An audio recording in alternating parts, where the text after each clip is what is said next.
Thank you all for joining us for the 2023 SICSS-Howard Mathematica Keynote Address. It has become a tradition that we do a long-form fireside chat with a world-changing academic during these sessions. We began with Timnit Gebru in 2021, then Safia Noble in 2022, and will continue that tradition in 2023 with Dr. Latanya Sweeney. Our time together will meander through a few notable areas of her origin story, past, current, and future research policy, and will end with her sharing her path to the professoriate. It is an honor and a pleasure to introduce Dr. Latanya Sweeney. Latanya Sweeney is the Daniel Paul Professor of the Practice of Government and Technology at the Harvard Kennedy School and in the Harvard Faculty of Arts and Sciences, Director and founder of the Public Interest Tech Lab, Editor-in-Chief of Technology Science, Director and founder of the Data Privacy Lab, former Chief Technology Officer at the U.S. Federal Trade Commission, and Distinguished Career Professor of Computer Science, Technology, and Policy at Carnegie Mellon University. Latanya Sweeney has 3 patents, more than 100 academic publications, pioneered the field known as data privacy, launched the emerging area known as algorithmic fairness, and was first to present technology challenges in U.S. elections. Her work is explicitly cited in 2 U.S. regulations, including the U.S. Federal Medical Privacy Regulation, known as HIPAA. She is a recipient of the prestigious Louis D. Brandeis Privacy Award, the American Psychiatric Association's Privacy Advocacy Award, an elected fellow of the American College of Medical Informatics, and has testified before government bodies worldwide. She earned her Ph.D. in computer science from MIT in 2001, being the first Black woman to do so, and her undergraduate degree in computer science from Harvard University. Dr. Sweeney creates and uses technology to assess and solve societal, political, and governance problems and teaches others how to do the same. Her most recent work is on technology tools to strengthen elections, analysis of social media platforms, and new real-world privacy paradigms. Dr. Sweeney is also helping to pioneer a new field known as public interest technology. This will be one of many things we'll talk about today. So let's jump in. Thank you so much for joining us. Oh, thank you for having me. What a wonderful invitation. What a wonderful opportunity. It's great. You know, I've been sending you emails for 3 years. I was going to get you. I was going to roll up in the cafeteria and be like, hey, Latanya, you know, that was going to happen eventually. So for folks out there, we imagine Latanya as our first keynote, and I've been sending emails for 3 years. So it is such a gift to have you here and to follow the tradition that we've had the last few years. So as you may remember, we met, it was either 2018 or 2017. I did the executive program in cybersecurity. I'm an alum of the Kennedy School, but I did that program. I can't remember whether it was Jim Waldo or Eric Rosenbach who introduced us, but I love those 2 guys. They're both just incredible human beings, and it's a pleasure to have you with us. So I want to let you know that these questions have been collected from our larger community. So that means alumni of our program. So that's graduate students, faculty before tenure, and some postdocs, some undergraduate workers who run this, organizational partners, former speakers, faculty, my grandma. So she's proud of you. All of us are proud of you. Everyone wanted to talk to you. So I am but a vessel for their questions. That's great. I look forward to meeting all of them too. Yeah, you know, don't think you're not going to get an invitation after this. So can you start out, because I tend to find that bios are sometimes up to date and sometimes a little bit behind. Can you talk about what you've studied in the past and also what projects are currently in your pipeline? Yeah, you know, I've just had an uncanny history of being first at a technology society class, sort of going there first, doing a simple experiment to really highlight the problem, and then getting 1,000 great minds to follow. And the first time, like you said, I did that was while I was a graduate student in computer science, just showing why data that was supposed to be anonymous wasn't. And it became known as the Weld experiment. And I demonstrated how easy it was to re-identify people in data that otherwise you should not be able to identify them. And that's why you could share their health data and other data about them. It was an amazing journey. One day, I'm a graduate student. About a month later, I'm testifying in DC, and laws around the world, not just HIPAA, but laws around the world changed because of that experiment. And it sort of launched this whole field named data privacy. I was to do this again a second time when I first became a professor at Harvard. I was being interviewed by a reporter, and I was Googled to find my name to find a paper I wanted to show him, and up popped these ads implying I had an arrest record when I didn't. So the question was, why was this happening? I spent a couple of months doing an experiment and showing that these ads showed up 80% more often if your name was given more to a Black baby than a white baby, even if no one with your name had an arrest record. And what was interesting about it, the ads weren't based on first name, the ads were based on first and last name, a full name of a person. That full name may not have any arrest record associated with it, like was the case of mine, but still you would get these arrest ads. And if your name was given more often to white babies, you got very neutral. Find out more information. And so it became the first time that an algorithm, in this case, Google AdSense, was found to qualify for an investigation on a violation of the Civil Rights Act. Because discrimination isn't illegal in the United States, but when you discriminate in certain situations with certain groups of people, that it is illegal. One of those groups of people are Blacks, and one of those situations is employment. And if you have two people who are applying for a job, the potential employer does a search on their name, and one comes up implying they have an arrest record, even if they don't, and the other one doesn't, that's a disparate impact. And so that sort of was the first time algorithms were brought into question around being fair, and sort of launched this area, sort of pioneered the area, this whole body of work on algorithmic fairness. And then it was to happen again. In 2016, I took a group of students, and all we wanted to do was follow the 2016 elections, just asking the question of how could people be disenfranchised by voting. We started by studying historical ways that people had been disenfranchised, and then look for those ways online. So and so it was just pretty an amazing journey that it would be the 2016 election. It started with us first. We're like in February of 2016, if you typed in to find out your polling place, depending on where you were in the United States, you would either get no information, the right information, or the wrong information. And so we decided that was going to be that had been a historical problem, especially in Black neighborhoods, of being told the wrong date or the wrong polling place, and that's where we were going to start. And so as we started to clean up, we went through the primaries. Right before the primaries, and one of our biggest examples was North Carolina, where the state website was sending people in some neighborhoods to the wrong place.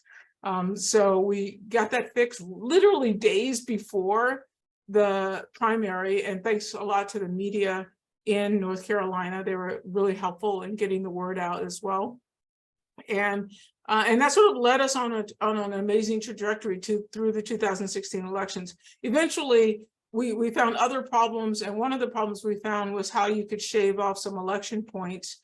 We were the first to find these persona bots on Twitter, not bots that were just spouting tons of misinformation, they were there, but bots that were sort of entrenched in small human groups where their followers were humans, but they were bots, and building up trust, and then they would deliver a payload of misinformation.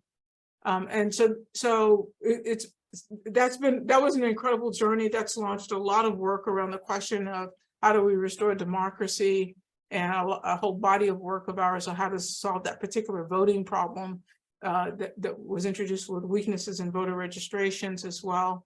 So we've got projects like voteflare.org that try to address the vote flare. We've got projects that look at social media platform. They're from the leaked Facebook documents. We're making them public next month. And the beta version is available right now. If anybody wants it, just go to FB Access Now, go to fbarchive.org, cite this presentation, and we will give you beta access right away, even before the public launch. Fabulous. So that's been sort of my journey. And now the question is, if you look at that journey, each of those experiments that led to these big findings or big followings of thousands of great minds to follow, they were kind of simple experiments, linking data sets to show their re-identification, doing testing VPN, ad delivery across the country, just testing voter websites, scraping Twitter, things like that. And so I learned that I could teach students how to do this. And so we began teaching students to do it. And the work of the students has gone on to motivate new laws, new regulations, and change businesses practices in the big tech companies. So it's been really a successful journey.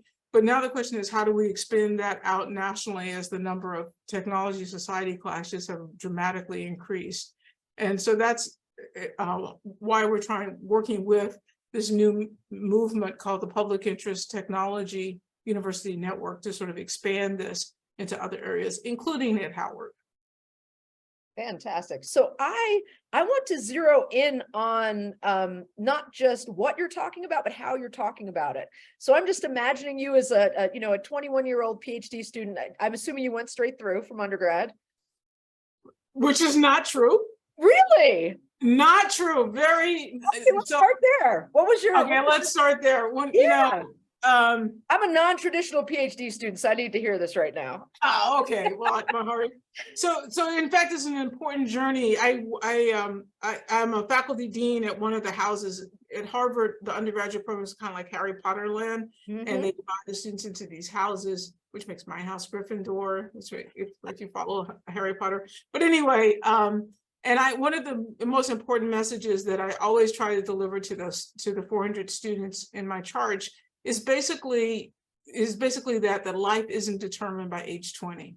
That it's, and it's really important because at age 20, a lot of people have worked to get where they are and they have a plan for their life.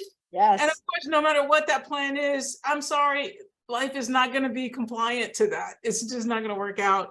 And other people don't have a plan. They're in a meandering walk and often have a lot of anxiety about that.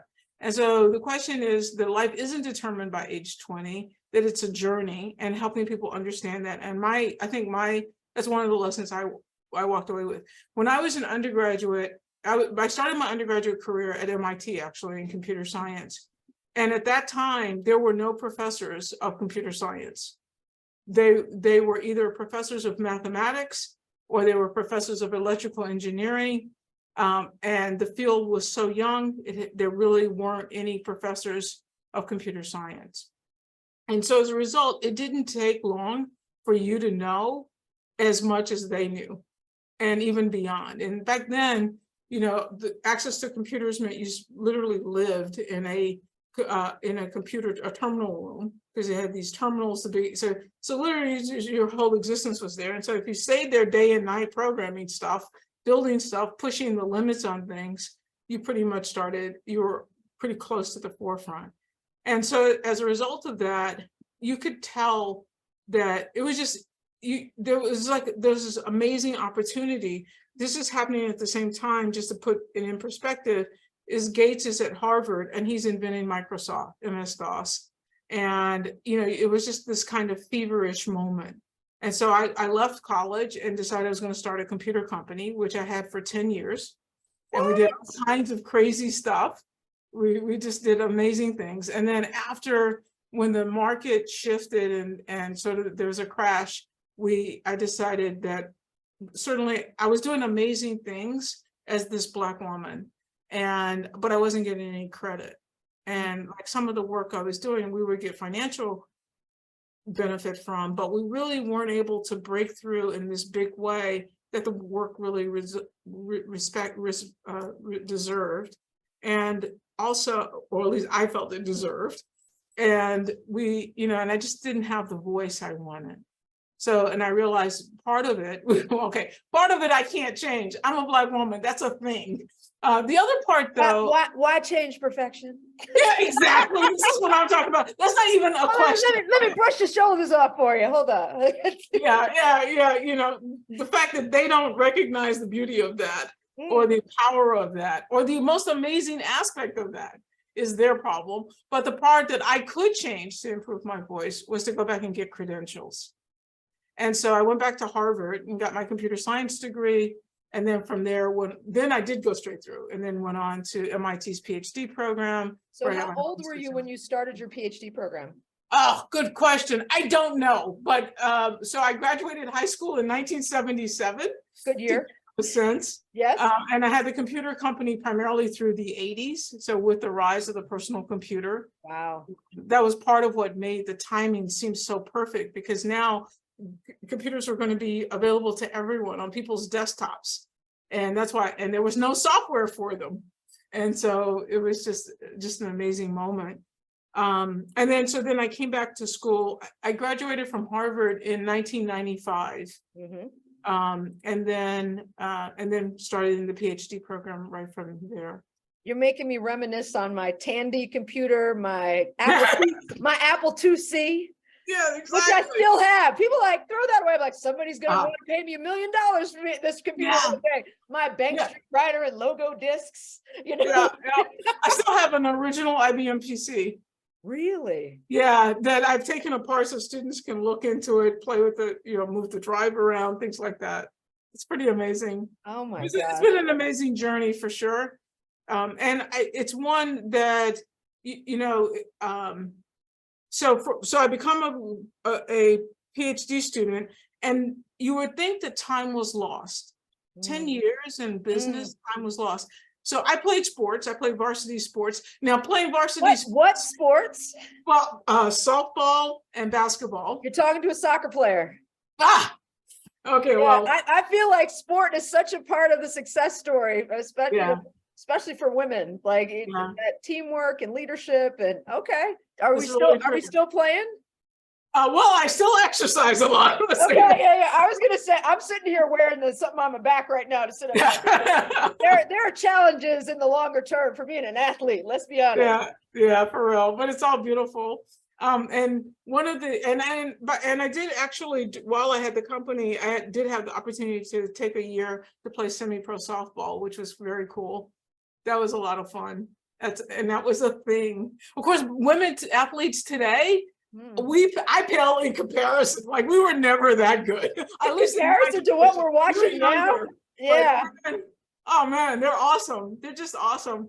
But anyway, so why I say time wasn't lost. There was a woman who played with me on varsity softball.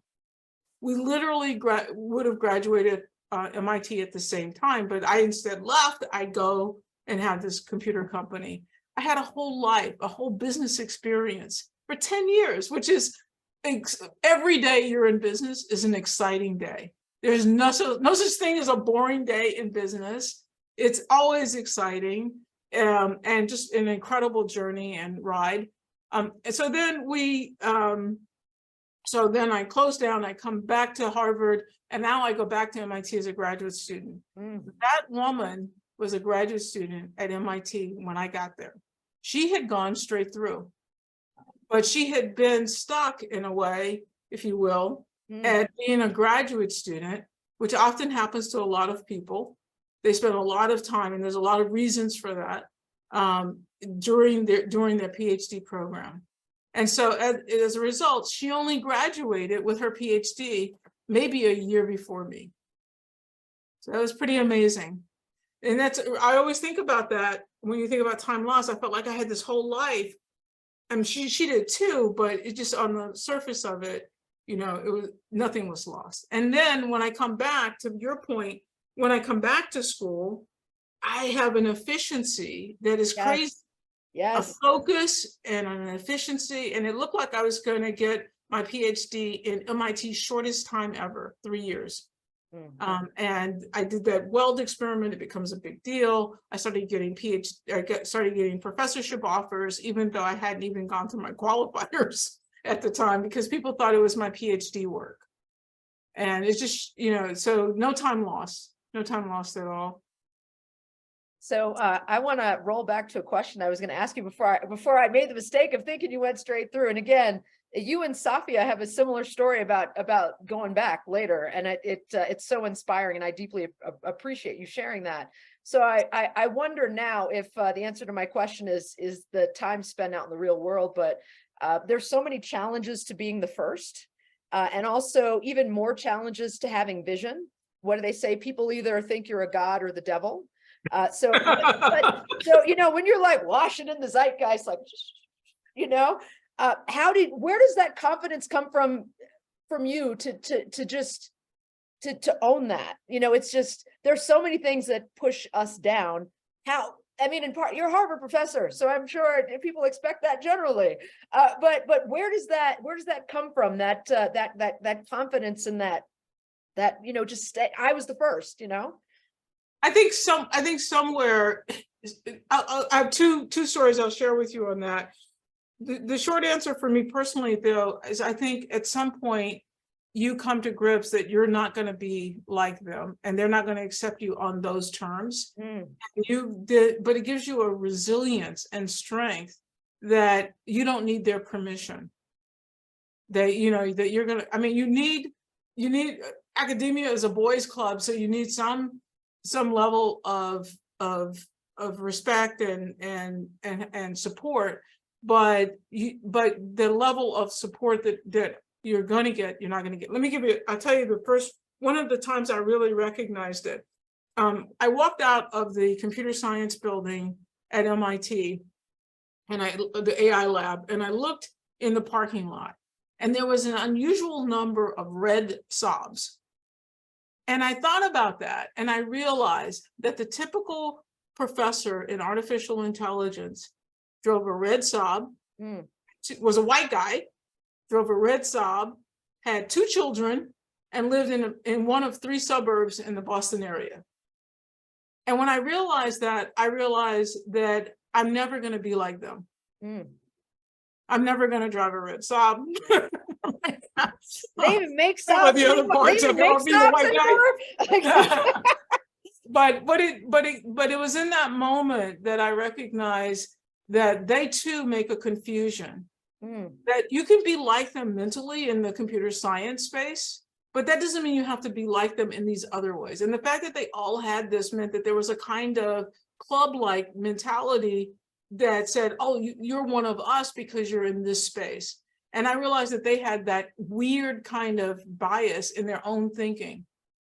And I didn't get angry about it. I actually just got empowered by it because it freed me.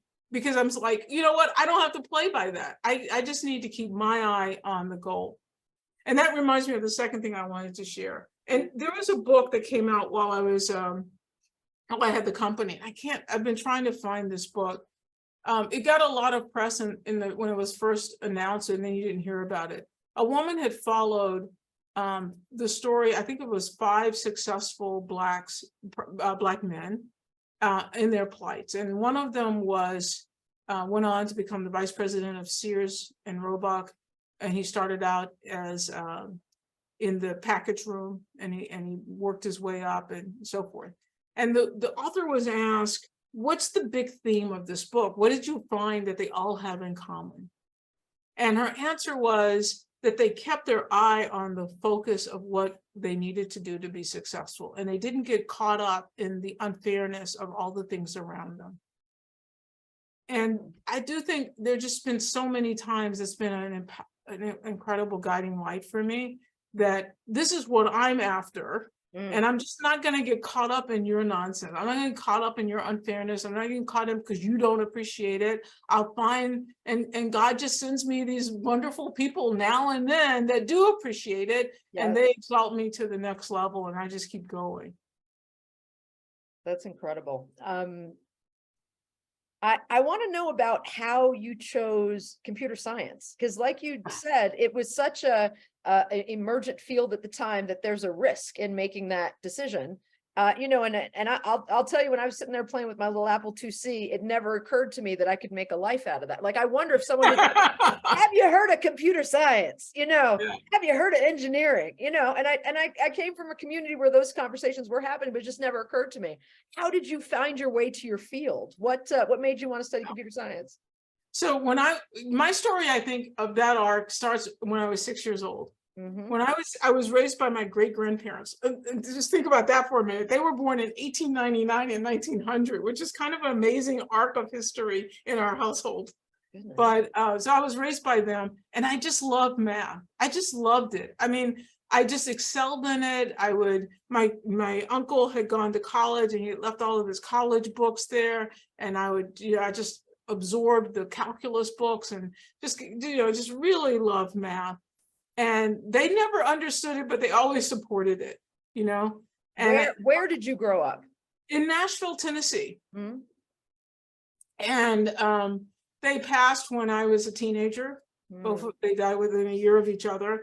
But I had this incredible, but by then I was taking math courses in college. That was my regular, so high school, well, middle school, they'd call it now, and college math classes.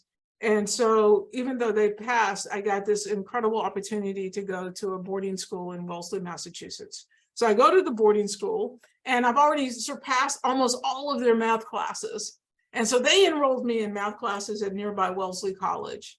And so I was taking math classes there, except there was one math class in my high school that I had not taken, and it was a class on programming, on computer programming. So I signed up to take this class because it was the only one that they offered I didn't have. So I signed up, and I could never have predicted how it would change my life. Everything that I loved about math, programming translated it into the real world. You know, my math formulas and equations, you know, what was nice about it was there was a kind of certainty to it. I could do a proof and a theory, and it would hold kind of true, what's true. And here, that certainty would be, well, can you get all the bugs out of this code? Will it actually do what it's supposed to do without errors?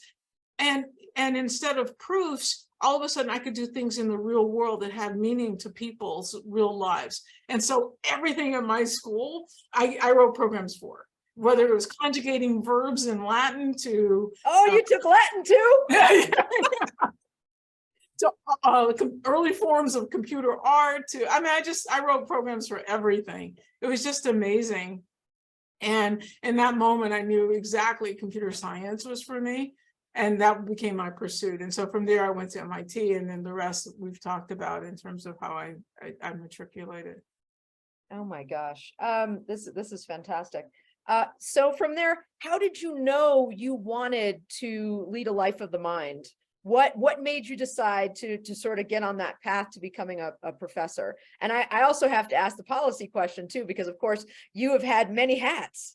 Some I didn't know about before I got here: athlete, CEO, you know, like astronaut, you know, like all things about first computer scientist in space, probably not. But so, you know, how did you decide that was your path, or did it illuminate itself for you? How did you get on that path?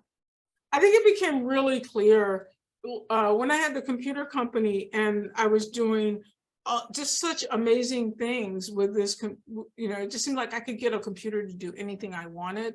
And companies who were just stuck with how to get a computer to do a particular task for them, they would hire my company and we would do this thing. And it was just pretty amazing. But I didn't really have the voice, and I wanted a platform, a bigger platform to sort of lead the way. And you know, or let me say it this way: by the time I go back to school and go to graduate school, you could see the revolution that was ahead. So I had stopped to leave school for the revolution that was the personal computer, but the revolution ahead, it was going to change the world, right? It was every aspect. And if you think about it, already technology has already changed the way we work, the way we play, the way we live, the way we communicate, or even have a discussion. And you could see it. And in my naiveness as a graduate student, believed it was going to be the great equalizer. This was going to be the technology that was going to show us a true democracy. It was going to right all of our democratic wrongs, because technology was cheap, it would be accessible, it would it wouldn't have the kind of biases that we had seen in other settings or the institutions. That this was going to be a way to a more perfect society, and certainly the rising of all people. And so when I do that experiment as a graduate student to show that actually privacy is a real problem, it really cemented what I think has been internally my own guiding light. And what I mean by that is, in many ways, I think I am still that same graduate student who believes in the beauty and benefits of technology, but who's trying to right this wrong. what are these harms? Let's bring them out. Let's expose them. Let's solve them so we can go on to that more perfect vision. And I do think that that has really guided my way. The students call my classes the Save the World classes. And I think because even in my teaching, it's sort of been evident that that's what I'm really about. My gosh. So can you offer a little bit of advice before we jump into some questions about your research on those who are thinking about becoming faculty members? We have our full staff are undergrads or recent grads, and I never stop nudging them to consider becoming faculty. And I mean, and it would be interesting to hear what you might say to yourself at that age, at 21. I don't think I made the wrong decision by waiting either. I would have been a mess at 21, a PhD program. But for people who want to do that, any advice? Yeah, I mean, first of all, you have to follow your passion, wherever your passion takes you. Like I said, I work with a lot of undergraduates, and there's nothing worse or more painful for me to see is an undergraduate who all their life they wanted to be a doctor, a medical doctor, and now when they're in college, they can't seem to they barely are passing their science courses. But on the other hand, organic chemistry is hard. Right, exactly. We need a renaissance of organic chemistry, because everybody's like, it's that Weeder course. You go in and get a D, and then you can go to medical school. Like, organic chemistry. Oh, I have a whole organic chemistry story, but it is not computer science. Sidebar. Yeah. But the simplicity of computer science, organic chemistry lacks. What is the point of having rules if you have more exceptions to the rule than anyway, that's just a peeve about it. But there's nothing worse than this situation where students, in this case, says they want to go to medical school all their life. That's how they've seen themselves. They're really struggling at forcing themselves to fit into that pattern. On the other hand, they're doing amazingly in their literature courses, and they love it and they have a passion for it. Getting them to follow their passion versus their vision is a real hard conflict for them. Because here's something that you might be incredibly good at and you love, and here's something that you see yourself as and that you feel that's the journey I have to take, especially if you're a first-gen student. Yeah. Where your family and others are depending on you. That's a very difficult conflict to resolve. And if you add a professorship option in there, then it's also difficult because a lot of times people aren't really sure. People don't really know what a professorship means. They don't really, their experience with it has been, oh, that means I'm a teacher and that I'm going to teach classes, yes, or that I do write books, or that I do research. And the truth is, it's all of those things, and which mix of those things is what you define yourself. I think to be a professor, you want to have a vision that goes well beyond being a professor.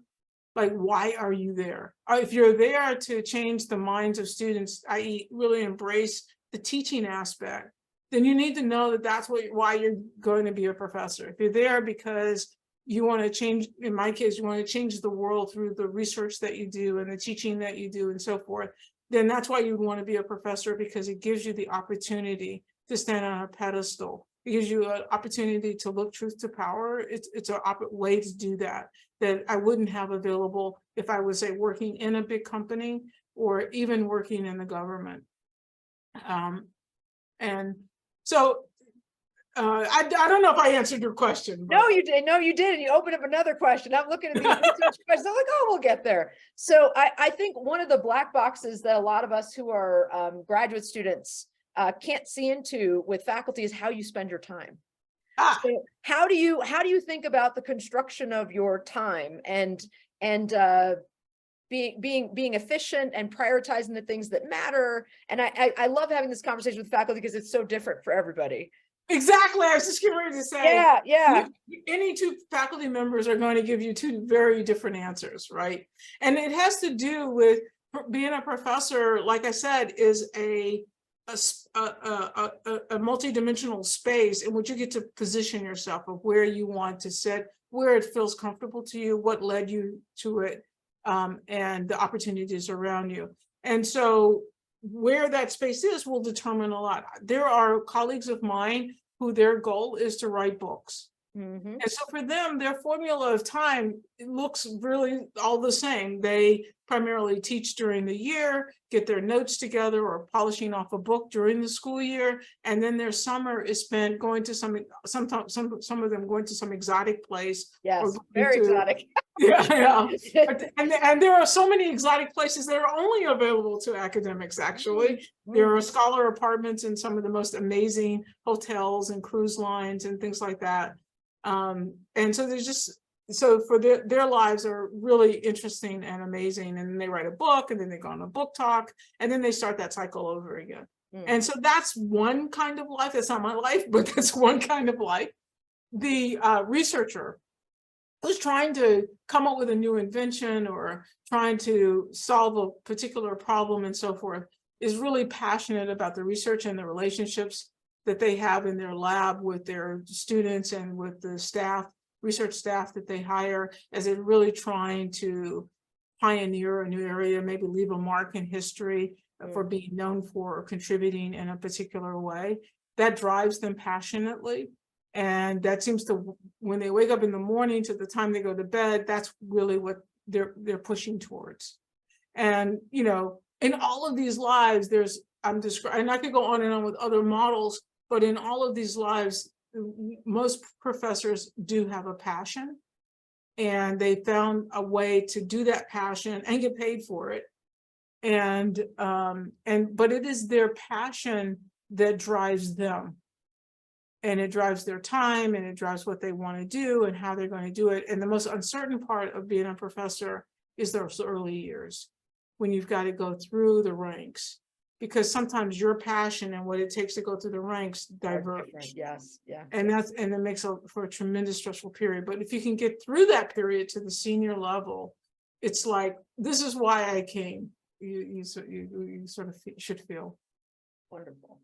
All right, let's jump into some of our research and your path questions from some of our partners. So this is coming from one of our partners who runs a company. So you've essentially been calling attention to major data privacy issues for over 2 decades, I'd say longer. Notably making a show of re-identifying politicians' medical records as far back as 1997. It feels like the rest of society is just now catching up. That's that zeitgeist thing I was talking about. In your mind, how has the issue of data privacy changed over the last few decades? And are we facing the same issues, or are they different? Yeah, you know, the way I think about it is, some historians say that right now we're in the middle of what they would call the third industrial revolution. You know, the second industrial revolution brought us everything we think of as traditional life, like electricity and automobiles and so forth, Kleenex. All of those things came out of the second industrial revolution, as here in the United States, we've moved from being an agricultural society to being an urban, to have these huge urban centers, and manufacturing becomes a big deal. The third industrial revolution they put at the start is roughly 1950s with the advent of the semiconductor. And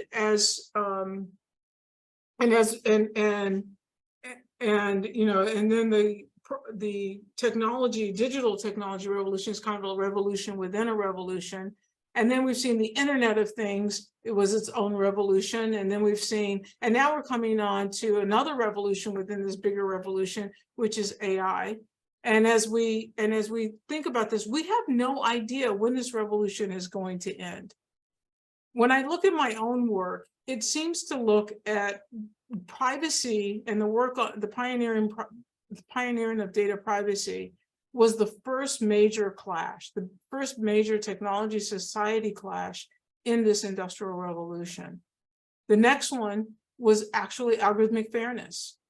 And computer security followed right after data privacy and algorithmic fairness.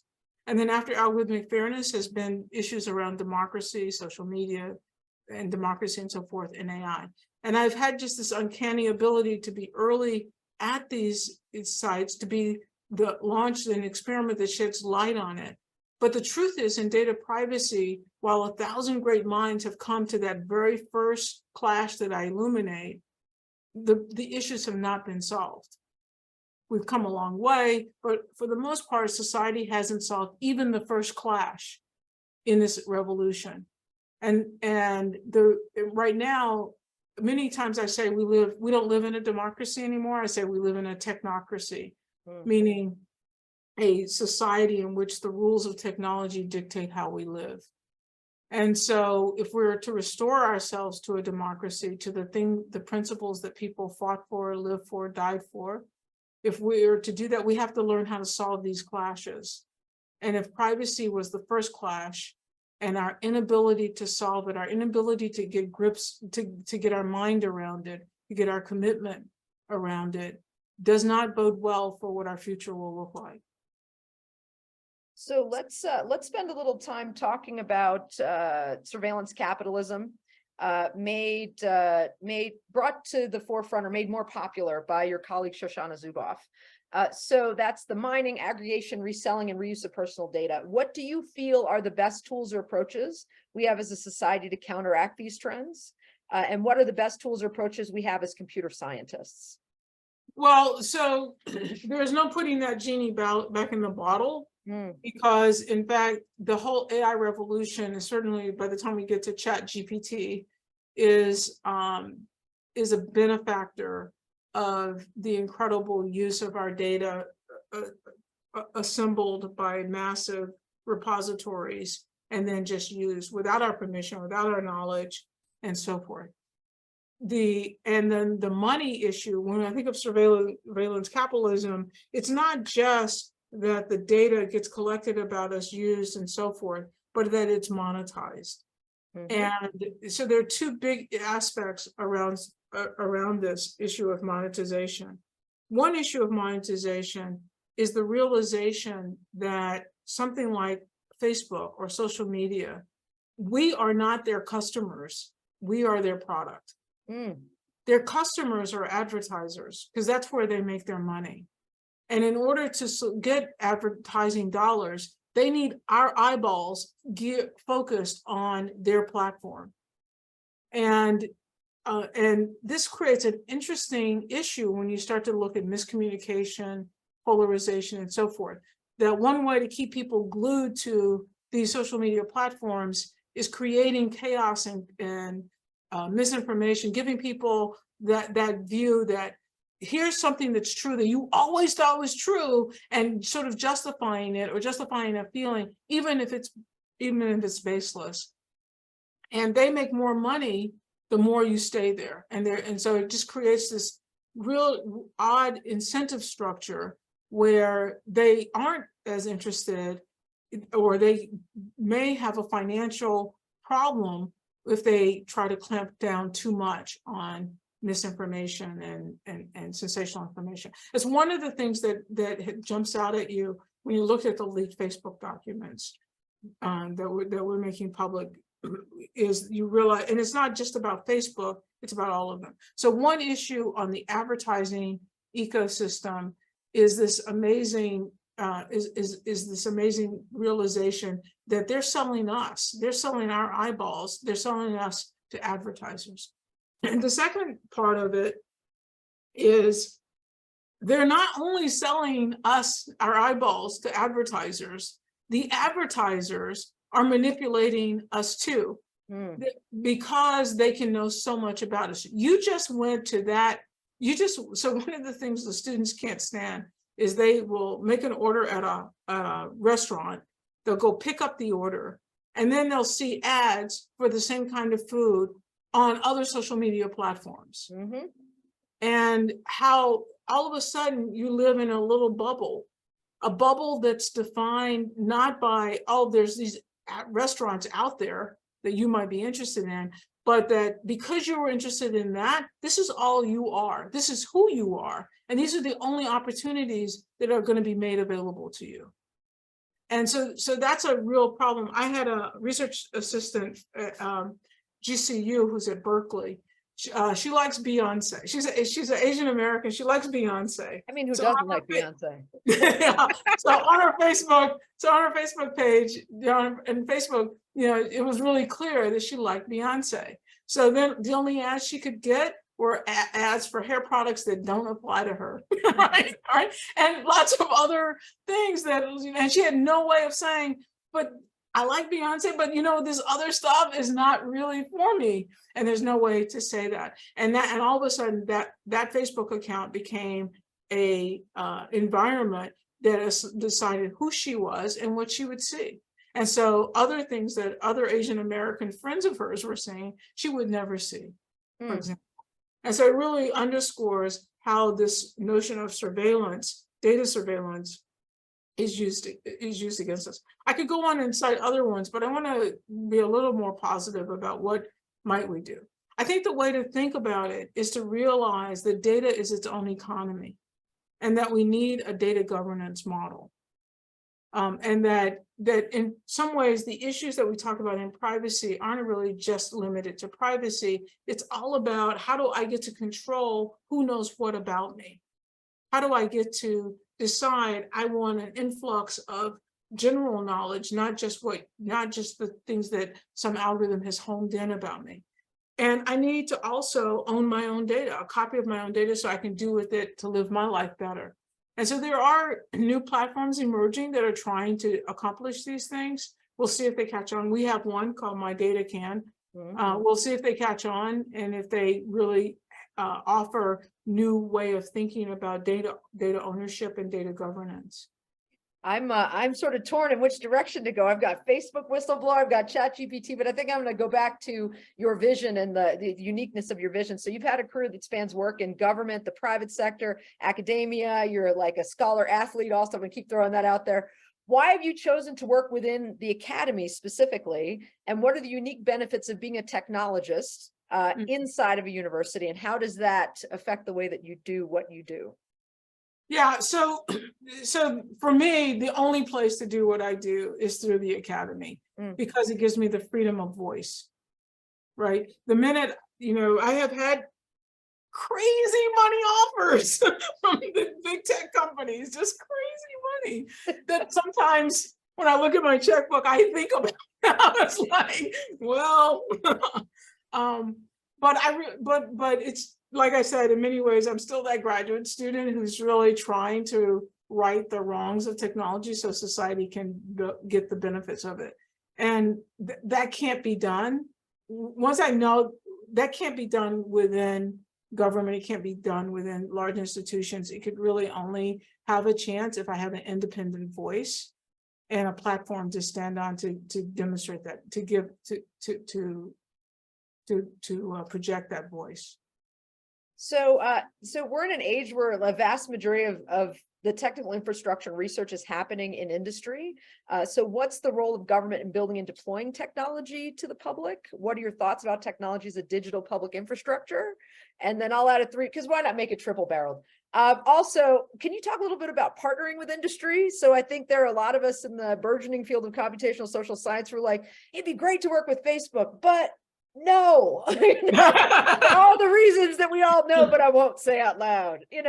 How do you balance that, and and what's your rubric for discovering whether it's worth it to work with industry, either in a temporary or long-term fashion? That's a lot of questions. Pick one of them. Yeah, well, whether or not it's worth it to work with industry is a personal decision. Depends on your work and what the industry's offering you. Like, if they're offering you something that you believe, the experiences of the researchers who've come before who've tried to work from the outside but work with industry have not been good or promising and have not led to the benefits that one would imagine. If your idea of working with industry is to do research within that company, then a lot of people have done that. It's hard to know exactly what impact they have. What we learned from the leaked Facebook documents is that more often than not, their discoveries and insights are not adopted widely.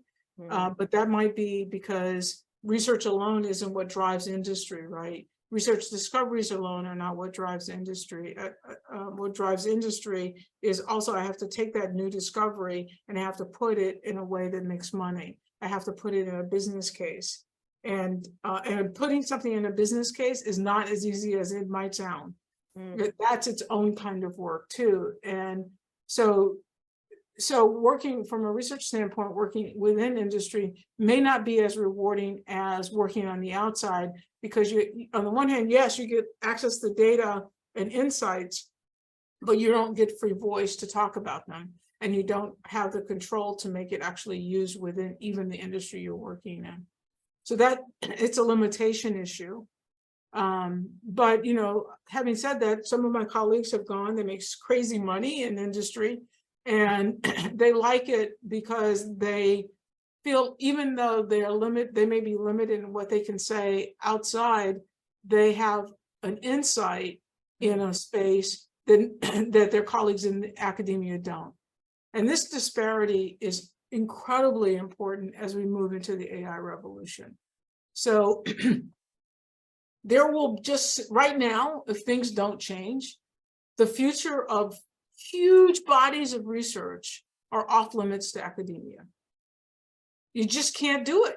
You can't build a ChatGPT, because you know what? We don't have, no one in any academic institution has access to all of the web data that Google has, right? So how do you can't build ChatGPT and then variants of it to say, how do I build it in a way that's fair or economic? How do I study it without having OpenAI looking over my shoulder the whole time and shutting me down if they don't like the direction that my work is going in?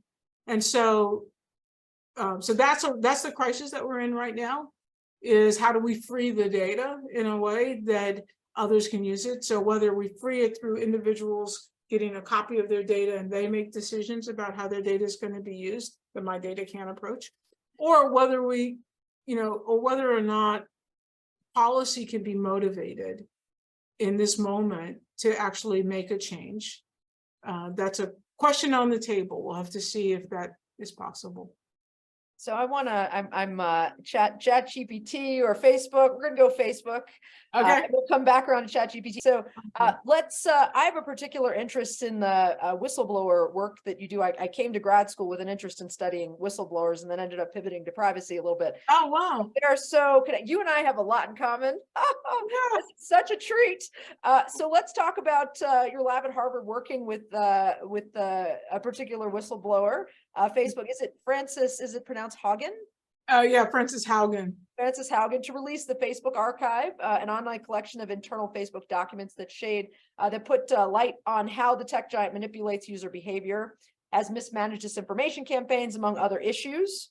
And why did you decide to partner with her to release this information? What role do whistleblowers play in this ecosystem controlled by major tech companies? And I just have to snaps for the fact that she even got called a whistleblower, because nobody calls Timnit Gebru a whistleblower. Women don't, especially women of color, especially don't get that, but women don't always get that moniker. So I'd love to hear more about the partnership. Well, first of all, it's not a partnership.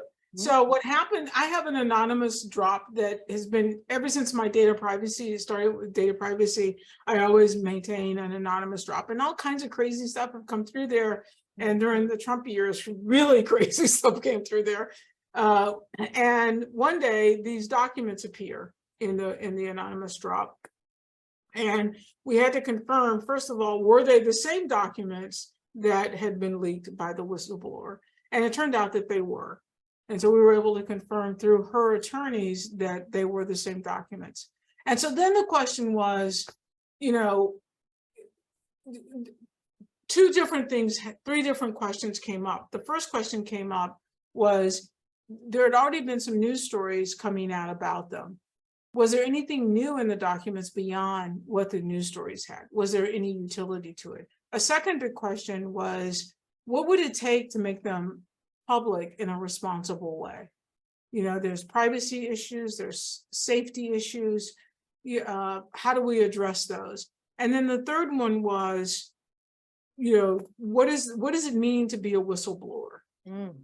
So let me unpack those sort of in reverse order of how we thought about them. So normally a whistleblower takes a huge hit. I mean, who's going to hire Francis? And if you're a big tech company, right?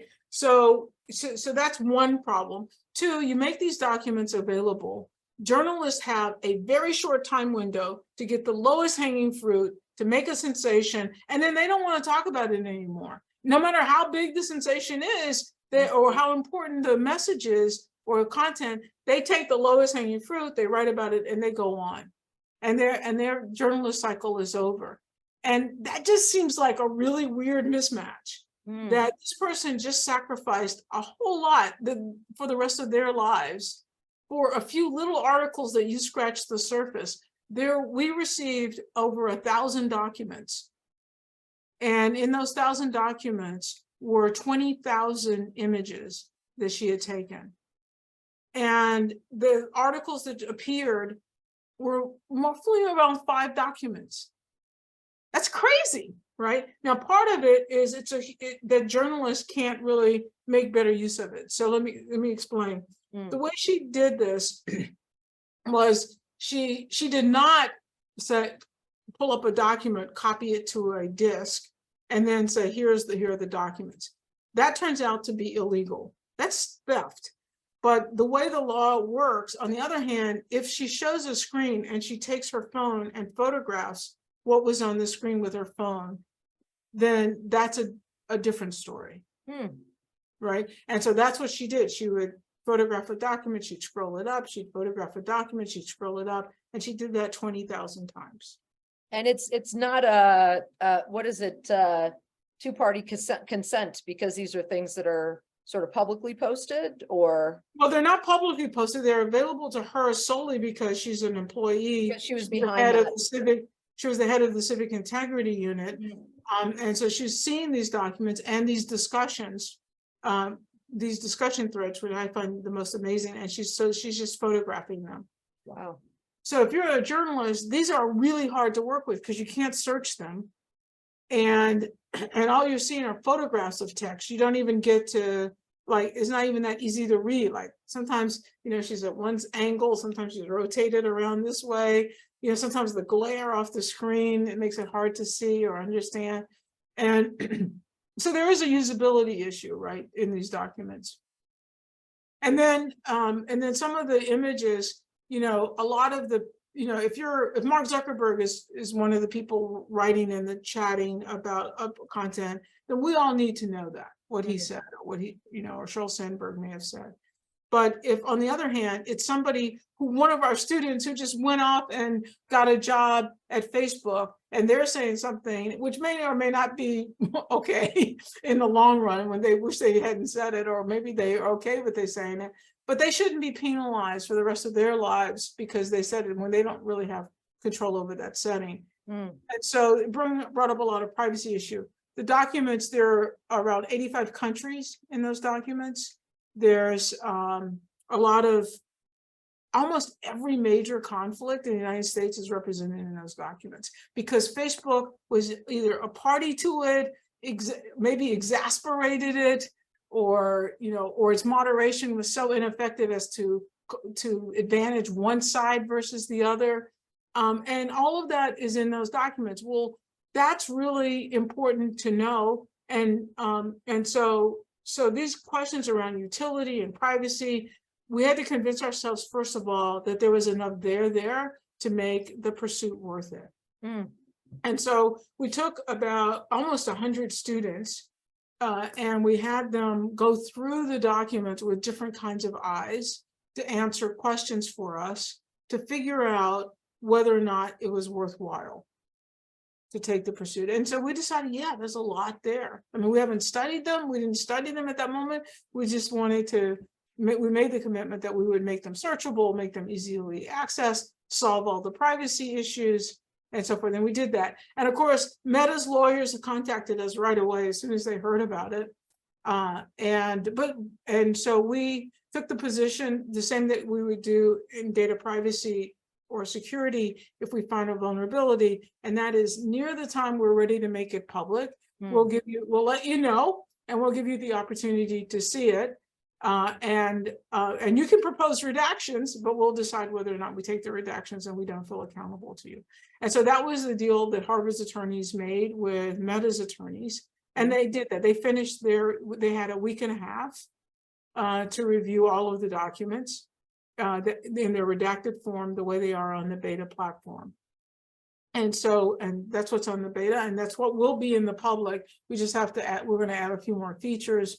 We're asking people who come on to the beta platform to help us figure out, better features and things like that that are needed. And please share the address of the beta platform and the drop date and such. Yeah, so it's fbarchive.org. If you go to fbarchive.org, you click the sign up, just fill it out, and then make reference to this recording, and we will give you access to the beta. Fantastic. The public release should be towards the end of the summer. And yeah, I'm excited to see what you all do with this. It's well, we intend to host workshops and things like that to try to unpack it more, to gain understanding. Ooh, can I come? Yes, of course. I'll follow up. Ooh, workshops. I don't want to get too, I could stay with this topic the rest of our time, but I'm trying to be mindful of what other people want to hear about too, not just me. And I'm going to follow up with you, but let's jump to ChatGPT. Sure. So how has ChatGPT impacted your work at the Data Privacy Lab, if at all, and the other endeavors that you've mentioned? Yeah, well, so the Data Privacy Lab, of course, still exists, but it's really been expanded into the Public Interest Tech Lab. At Harvard, they just call it the Tech Lab. And that's been following the issue that privacy was the first clash. There are all these other clashes, and how do we study this at large? And so techlab.org, I'll just give you a shout out. Love that. So clearly, one of the biggest things on our agenda for the next clash is generative AI. No place is that been more in the public attention than ChatGPT, though that's not the only form of generative AI that deserves a lot of attention. But ChatGPT is a good poster child for it. The idea that here's some statistical learning, if you will, done on collected information about people online. What did you say in various chats, and what did you have in your Google Docs, and what did you have in what was on GitHub and so forth. And now all of a sudden we can use a transformer to flip it around and ask it to generate responses for us. So one of the things to realize right away with something like ChatGPT is how it's going to change the internet. Right now, I would say that most content on the internet is generated by humans. In 5 years, I suspect most content on the internet will be generated by bots. That's huge. And what does it mean? That means I can't trust evaluations anymore, right? Because when I want to see product evaluations, they were already being gamed by various software tools. Now, but we as humans had tricks that we would do to figure out whether or not I believe the ratings of products or what have you. I would see, well, is there some original content being talked about there? Is it if it's one thing if it's just a 4 out of 5 or a 2 out of 5 or a 1 out of 5, but if it actually had a whole paragraph or two that was written about it, that would give it context. Well, with ChatGPT, I can write thousands of original content, right? And you won't be able to tell the difference whether that came from ChatGPT or one of its cousins, or whether it is or a human wrote it. And so the problem with an internet where most of it's by bots is we live in an echo chamber, kind of like the same kind of echo chamber that we see with online advertising, where when I buy something, I only see things like I bought and so forth. Now all of a sudden the echo chamber is going to be whatever the people who are hosting these bots decide the world should be or think about is all the world is going to know or think about. Another issue with ChatGPT that we spent the spring really trying to analyze ChatGPT. And one of the things that also is really evident is if you just go out on the internet at large, you learn all of the problems associated with the internet around its false notion of free speech. It's a lot of profanity, there's a lot of misogyny, there's a lot of sexism, there's a lot of racism that's often just readily on the surface. And that's what ChatGPT learned. And if you want to personify ChatGPT, that's the neighborhood it grew up in. And so when you ask it questions, it's incredibly racist, sexist, not ready for prime time. And so the company has a filtering program that they've written to try to filter out so that that kind of content doesn't come through. So you'll get a generic response. You'll know you hit one if you get a generic response that says something like ChatGPT can't answer that right now, or something like that. But because you know it's there, you'll always find it. So a good example is asking ChatGPT a question where one of the students got an answer, well, that's pretty good for a girl.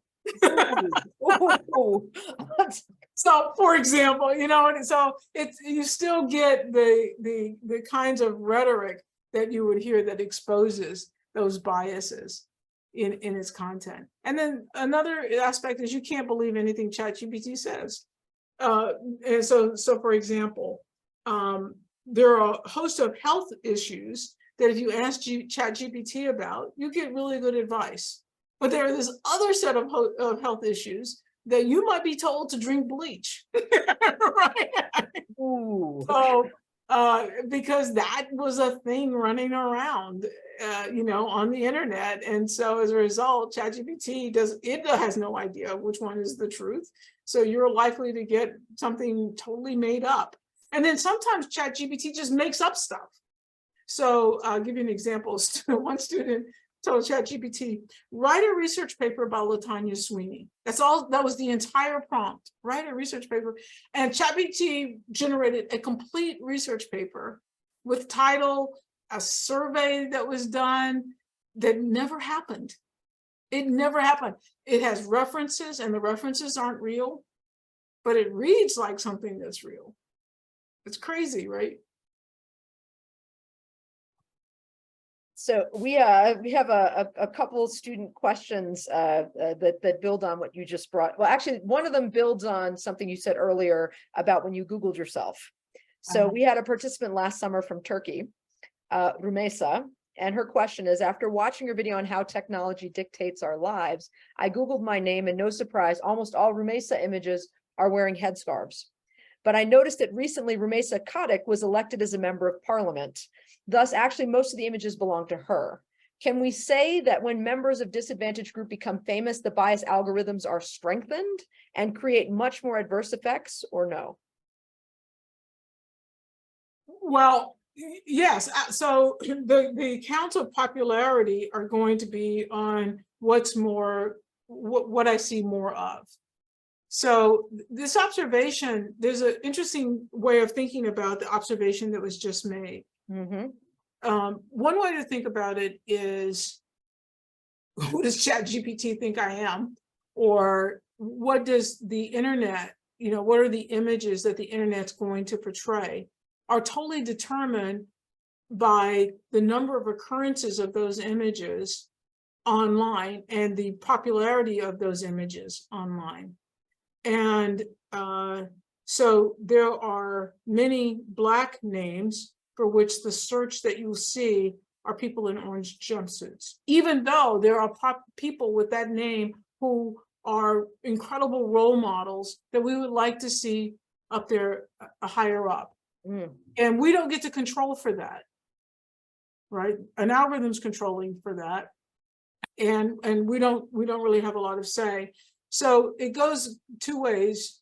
So right now, those algorithms go two ways. One way, I've worked with women who have been doxxed and so forth online, and one of the things that we've done is we've come up with strategies to change search results to, we can't make them go away, but we can change the order in which search results are likely to occur by gaming the algorithm, because we know how the algorithm works. But we don't do that institutionally. And that's a problem. But Google could, but they probably don't want to. But, you know, and should they? These are all questions that I think are on the table. They have to be sweated through and really thought through in a reasonable way. But they do definitely relate to issues of image and fairness. And I think, there are so many of us in the Black community whose names like mine are a unique identifier. So if you Google just my first name, it's me. Yeah. And then there are all these companies, I think Reputation, I don't even know if they still exist. Reputation.com. Yeah, I contacted them once and they're like, oh, we could do that for $10,000. I'm like, I'm just going to wait that out. Like that's, like I shouldn't have to pay for ownership of my essence, identity, my person. So we're going to jump to kind of a fun question. So one of our faculty members wants to know what you're reading right now. Fact or fiction? What are you geeking out on right now? What am I geeking out on right now? So I've got a short list of books on my counter that I'm supposed to be reading, but I'm actually writing more than I'm reading. A book, yes? Yes, a book, and that'll hopefully be to the editor, to the publisher by the end of the summer. That's the promise. Your lips to God's ears. So the name of the current title of the book is In Technology We Trust. It's a lot about these journeys over time that we've been talking about, told through my eyes, my experiences, but also like lessons learned and what does it mean as we go forward. So one of the things we do is when our speakers have books, we buy 50 copies for distribution next year. So all right, put us in touch with your publisher. All right, I will, and I will sign all 50 copies. And we will hold you to that. Yeah, so we'll buy them and we'll send them out next year for our next institute. That's awesome. That's awesome. So I want to go back around to this field that you're founding. So I'd love to learn a little bit more about public interest technology and how you think about your role as the creator and shepherd of this endeavor. Well, no field is created by one. So so I have a vision, but it's really the vision of the Ford Foundation that drives it the most. So many of us, almost everyone probably these days has heard of public interest lawyers. Mm-hmm. And you think that we've always had them, but it's not true. We didn't. In fact, public interest lawyers came because of the civil rights movement. That people were, before that, you'd go to if you get arrested and you have to go before the judicial system, you didn't necessarily have a right to an attorney. You didn't have, you could get an attorney if you could hire one, but if you couldn't afford one wasn't going to be appointed for you. Without that kind of representation and without that knowledge, you were incredibly disadvantaged in the system. And so in that moment, public interest law was born, the idea that everyone should be able to have an attorney represent them. And Ford helped pioneer that movement. Like, how was that going to work? What was going to be the ecosystem that would generate this system? Where did I have to change policy? That is, where do I get to say everyone is entitled to a lawyer, whether you can afford one or not? And where would these lawyers come from? And how do you train these lawyers? Are they trained normally or differently? And what about other public interests beyond individual representation? Things like the ecology or conservationism, issues. Who's going to represent issues that it's in our public interest to have representation, but that there's no financial incentive to represent us? And so the Ford Foundation was incredibly instrumental in making that whole ecosystem around public interest law happen. And I had begun a series of conversations with them around how everything that they care about, women's rights, Ford, just every issue that they cared about was now going to be redefined by technology rules, and that they needed to really get ahead of this idea of technology. And Darren Walker, the president of Ford, in his brilliance, he says, this reminds me of that moment of public interest law. Mm-hmm. And we need this notion of a public interest technologist. And it's in his vision, really, that this impetus is really moving forward. I'm the poster child, or a poster child for it. And I have my version that comes through my work and how I would like to see a zillion of these experiments shed light on something and then see regulators and others take hold and make changes that's a journey that I've taken, students have taken, and we know that it can make real substantive change. But that's not the only change that's needed.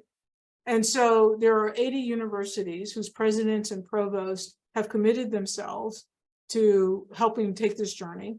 And so they belong to the Public Interest Tech University Network. And the National Science Foundation is trying to join as a partner. Exactly what the long-term vision of it will be and how all the pieces will work is still kind of up for grabs. It's molded by the people who are at the table in the conversation.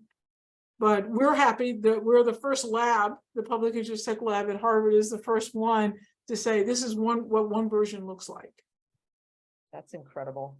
We're coming to the end of our time, and I want to honor my commitment to your time because I know you're a busy person. You've got many minds over there to shepherd.